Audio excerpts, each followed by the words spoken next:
Probiotics 10 years ago were a small category of nutraceuticals. Today, probiotics is on the verge of global acceptance by the medical community. Why is that?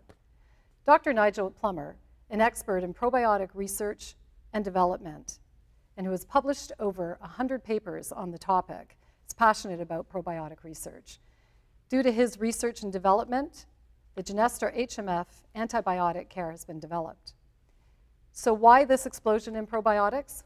Dr. Plummer, can you help shed some light on this?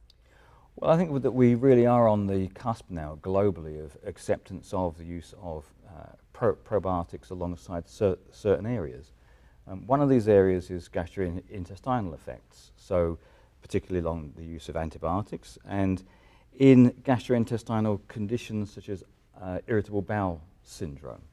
Similarly, what we're seeing is that there's a huge amount of research now looking at the effects and showing benefits in use of probiotics in the neonatal period. If we add to that we're seeing benefits generally with probiotics in the immune system in terms of children and adults in decreasing, let's say, coughs and colds throughout wintertime, then we can see that there's this burgeoning impact of research globally is bringing probiotics to the attention of the medical sector and bringing probiotics to the point where the medical sector is beginning to say, okay, this is something we can use because we don't have anything else that we can use for these areas. We don't have anything else that can, if you like, help the microbiome following antibiotic research. Okay, so if we can just go back then, can you elaborate on this use after antibiotics or with antibiotics? Yes, and if we look at the effects that the antibiotics have, antibiotics are a fantastic category of drugs, but they do have side effects and they will have a negative impact on our microbiome. And we're beginning to understand how important our microbiome is. And what we also know is that the way that antibiotics work, they will have a devastating effect on the intestinal flora in the upper intestinal tract, so the duodenum, jejunum, and the ileum, where you've got a small and fragile microbiome present. So what we understand then is that probiotics can have an impact in preventing overgrowth of undesirable flora during the course of antibiotics. Be crucial for health. Can you help us understand then how would you take a probiotic during antibiotic use? Well, we actually did a trial several years ago where we looked at whether you should be giving probiotics after the course of antibiotics or actually during the course of antibiotics, which sounds as if it's you shouldn't really do that because the antibiotic is going to have a negative impact on the probiotic. But what we actually found in this trial was that we saw greater benefits when we took the probiotic with the antibiotic rather than when the probiotic followed the course of antibiotics. But let's be clear, when we're saying that we're giving the probiotic with the antibiotic, it's during the course of the antibiotic, but you don't take the two pills, if you like, at the same time. You need to take the probiotic away from the antibiotic, so it's not in the stomach with the antibiotic at the same time. So that's basically 2 to 3 hours away from the antibiotic use. Right, that sounds very important to know.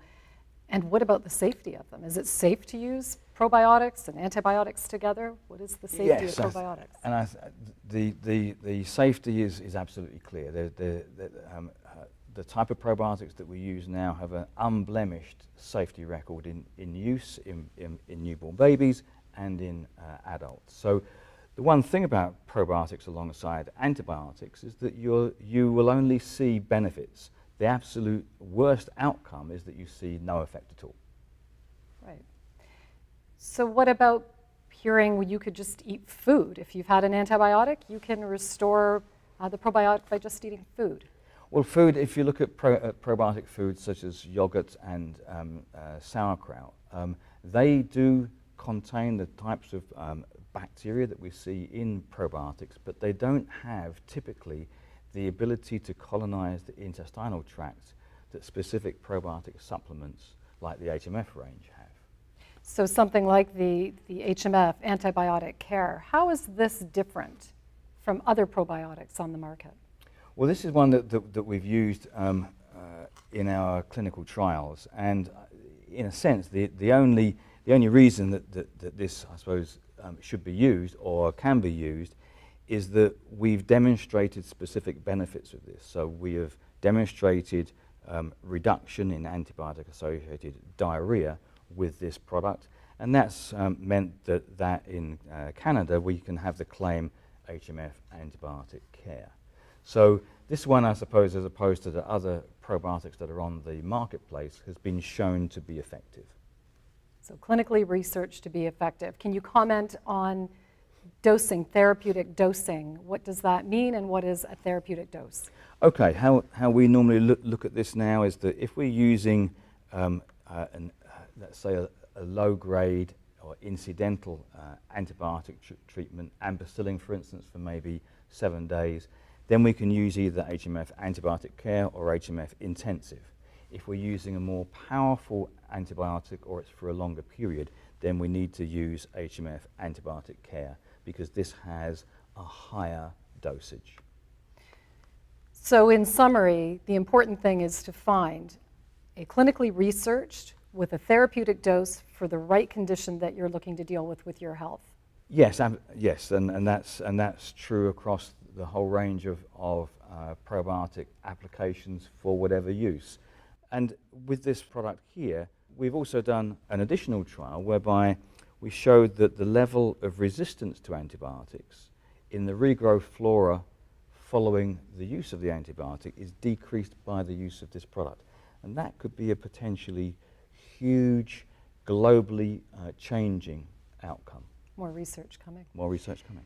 When looking for a quality, professional, clinically researched probiotic with therapeutic dosing, look for the HMF antibiotic care. Ask your healthcare provider, your pharmacist, or visit your specialized health food store, or visit soroyal.com for more information.